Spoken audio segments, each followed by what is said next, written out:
সুখ জিনিসটা খুব আপেক্ষিক একটা বিষয়। তা দিয়ে যখন হেঁটে যাই তখন দেখি কত মানুষ নিশ্চিন্তে ঘুমাচ্ছে। এত মানুষের শব্দ, চেঁচামেচি, গাড়ির হর্ন, কোনো কিছুতে যেন তাদের ঘুম ভাঙছে একটা না। মানুষ আরামসে কখন ঘুমোতে পারে জানে?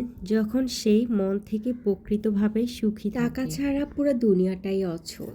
কিন্তু টাকা দিয়ে কি সুখ কেনা যায়? না, কখনোই কেনা যায় না। রাজপ্রাসাদে থেকেও কিন্তু অনেক মানুষ আছে যারা সারা রাত ছটফট করে ঘুমাতে পারে না। দামি বাড়িতে থেকে দামি গাড়িতে চড়ে কোনো সুখ পাচ্ছেন না, অথচ একজন রিক্সাওয়ালা সারাদিন রিক্সা চালিয়েও কিন্তু আরামসে শান্তিতে ঘুমায়। আসসালামু আলাইকুম। ঝুমঝুম বৃষ্টি দিয়ে আজকের ভিডিওটি শুরু করেছি। আর আমার বারান্দায় ছোট ছোট গাছগুলোর সাথে আপনাদেরকে পরিচয় করিয়ে দিচ্ছি। একটু ঘুম থেকে উঠেই দেখি বৃষ্টি, ঘুমোতে যাওয়ার আগেও ছিল বৃষ্টি। যাই হোক, বৃষ্টির দিকে তো তাকিয়ে থাকলে হবে না, আমাকে তো আমার দৈনন্দিন কাজকর্মগুলোও শুরু করে দিতে হবে। সকালে নাস্তায় ছিল রুটি, বেশিরভাগ সময় রুটিটাই খেয়ে থাকি। আর জানালা দিয়ে একটু বৃষ্টির ভিডিও নিচ্ছিলাম। মেয়েকে নাস্তা খাইয়ে স্কুলে পাঠিয়ে দিয়েছি তার বাবার সাথে। এদিকে আমি ছেলেকে নিয়ে বসে বসে বৃষ্টি দেখছি। আমার ছেলে মেয়েগুলা সারাদিন আমার সাথে বন্ধুর মতো থাকে। একসাথে অনেকগুলা কাজ করিনি, যেহেতু আমি ছোট বাচ্চার মা।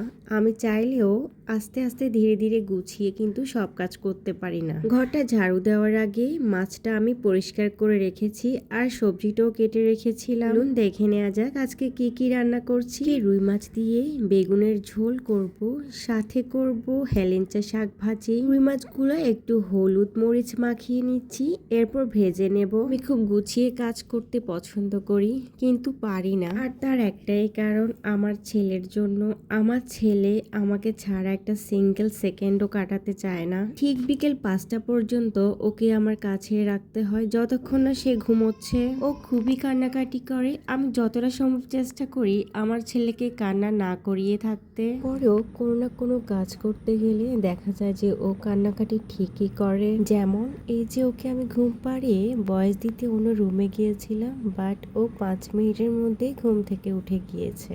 এদিকে মাছের গায়ে হলুদটাও দেয়া হয়ে গেল, মানে মাছের মধ্যে হলুদ মরিচ মাখিয়ে রেখেছি কিছুক্ষণের জন্য। ওই কিছুক্ষণটা আমি আমার ছেলেকে কোলে নিয়ে বসেছিলাম।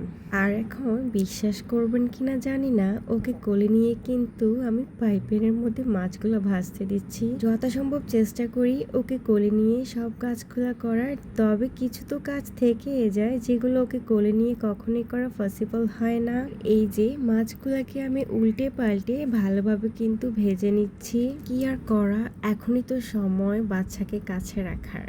ধীরে ধীরে যখন ওরা বড় হয়ে যাবে সময়ের স্রোতে স্রোতে, তখন তো আমার থেকে অনেক দূরে চলে যাবে। মাঝে মাঝে ব্যাপারটা খুব এনজয় করি আমি। এই যে আমার ছেলে আমাকে ছাড়া একদম থাকতে চায় না, তবে মাঝে মধ্যে খুবই বিরক্ত হই। ওই যে যখন সময়ের কাজগুলো সময় মতো করতে পারি না, তখনই ওর উপর একটু বিরক্ত হই। মাছগুলা ভেজে নিয়েছি, অন্য পাত্রে তুলে রেখেছি। এখন ভাজা তেল দিয়ে আমি তরকারিটা রান্না করে নেব। হোক, এটুকু তেলে তো আর রান্নাটা হবে না, যেহেতু আমি একটু বেশি করেই রান্না করব বেগুন দিয়ে, তাই আমি তেল আর একটু বাড়িয়ে দিচ্ছি। ওদের কাছে ছোট্ট একটা রিকোয়েস্ট করব, আমার ইউটিউব চ্যানেলটা কিন্তু একদমই নতুন। আমার ভিডিওটি যদি দেখে থাকেন, এ পর্যন্ত আসেন, ভিডিওর কোনো অংশ যদি বিন্দুমাত্র ভালো লেগে থাকে, তাহলে আমার চ্যানেলের পাশে থাকতে পারেন। আমি আমার প্রতিদিনের খুব সাধারণ জীবনযাপনের চিত্রই আমার ভিডিওতে তুলে ধরে থাকি। আমি সবসময় সাদামাটাভাবে চলতে বেশ পছন্দ করি। এই যে আমি কিন্তু ভিডিওতে কোনো কিছু দেখানোর জন্য করছি না,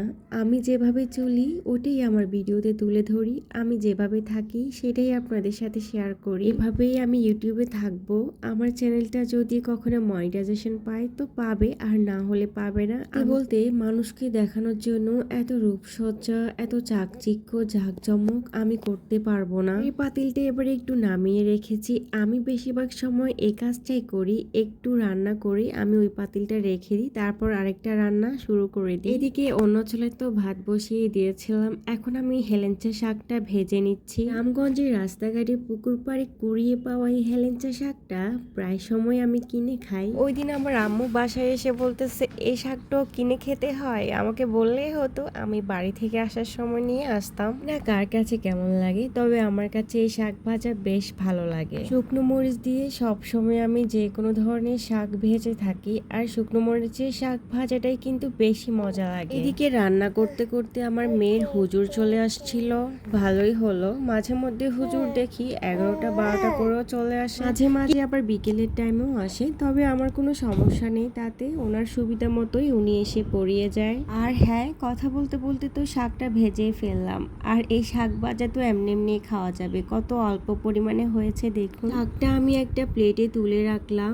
আর এটা আমি দুপুরে খাবো, রাতের বেলা তো শাক খেতে ভালো লাগে না।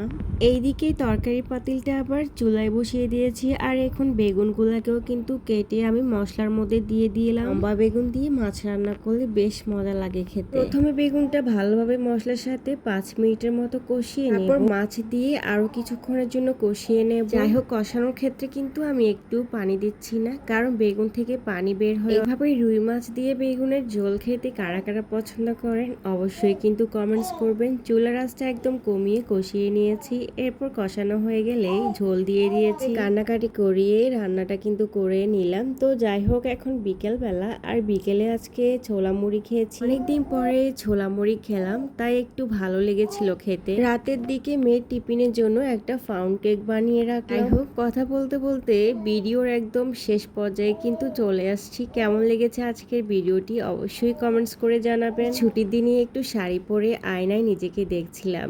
এই ছিল আজকের ভিডিওটি, ভালো থাকবেন।